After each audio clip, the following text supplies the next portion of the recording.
Garuda tabang ateh langima,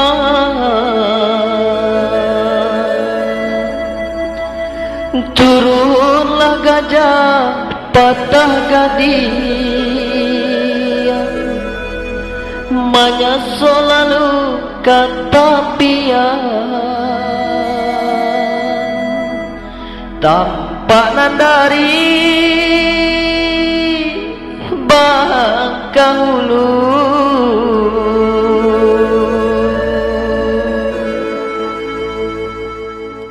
Hiasan tiangnya akarangima, manya saudara dalam daging, lukonan indah kanampaan Allah pada saja mah kau tahu, nan papasan mande usah takuina jom bagadan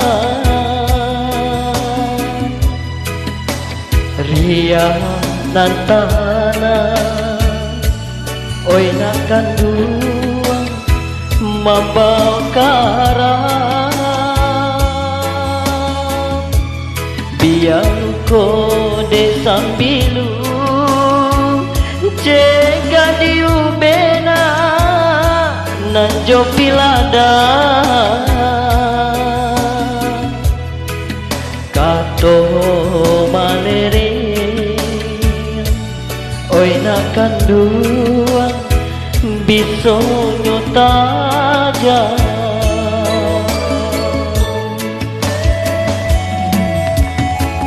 Oke, jangan lupa like dan subscribe channel Bang Zikminang di akun YouTube-nya ya. Oh, di sini satu tembang pasan mandi dulu buat Anda dari albumnya Kaki Tanjung. Jangan lupa follow juga akun IG-nya Izik Jambak dan juga Bang Zikminang ya.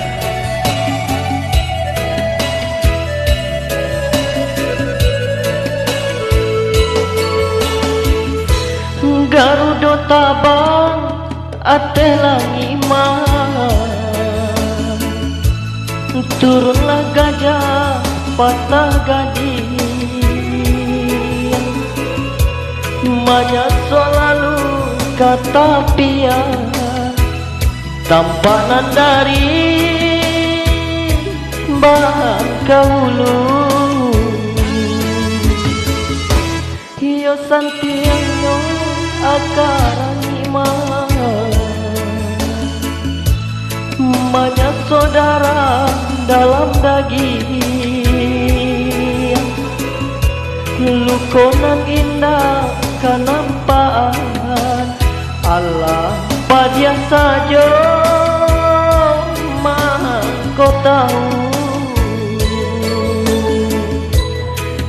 nan pasan mande usah takuina jom bagadan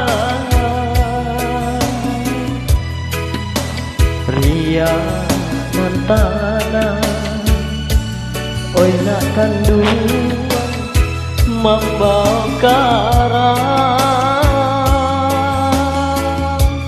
biar luko de sambilu jega diubena nanyo pilada